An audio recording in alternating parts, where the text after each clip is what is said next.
First at 4, the border crisis is taking center stage today in the race for the White House. Both President Biden and former President Trump are getting a first-hand look while visiting the Texas-Mexico border. KENS 5 has team coverage of both visits. Reporter Zach Briggs is in Eagle Pass, where just moments ago Governor Abbott accompanied former President Trump along the Rio Grande. But we begin with reporter Mike Jimenez in Brownsville, where President Biden just finished speaking after meeting with border officials. Mike?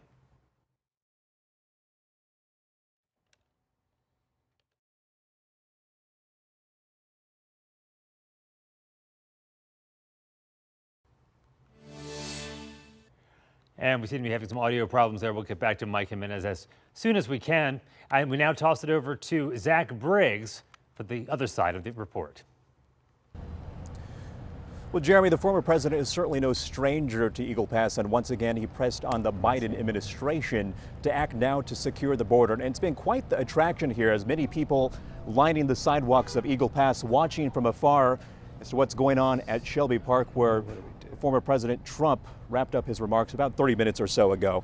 Now take a look at your screen. Trump flew into Del Rio this afternoon, where he greeted supporters. He made a few comments to the media saying, quote, "Nice weather, beautiful day, but a very dangerous border. We're going to take care of it," end quote. And from Del Rio, he traveled to Eagle Pass's Shelby Park, where he met with Governor Greg Abbott and leaders from Department of Public Safety and the Texas National Guard. Abbott is seen showing Trump the controversial razor wire, the buoys along the shores of the Rio Grande River, and across the river on the Mexico side. People could be seen waving and shouting Trump's name, the former president waving back shortly after he addressed reporters. Here's what he had to say. We had the safest border in the history of our country, and now outside of this area where Texas has done an amazing job, and in a pretty short period of time, they're going to have it all covered.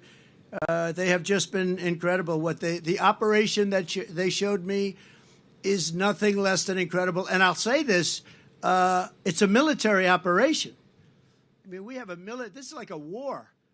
It's a military operation. And this morning, members of the Eagle Pass Border Coalition held a rally denouncing Trump's visit and the militarization, they call it, of the border. One representative of the coalition calling his presence mere political theater. For now, we're live in Eagle Pass. I'm Zach Briggs, KENS 5.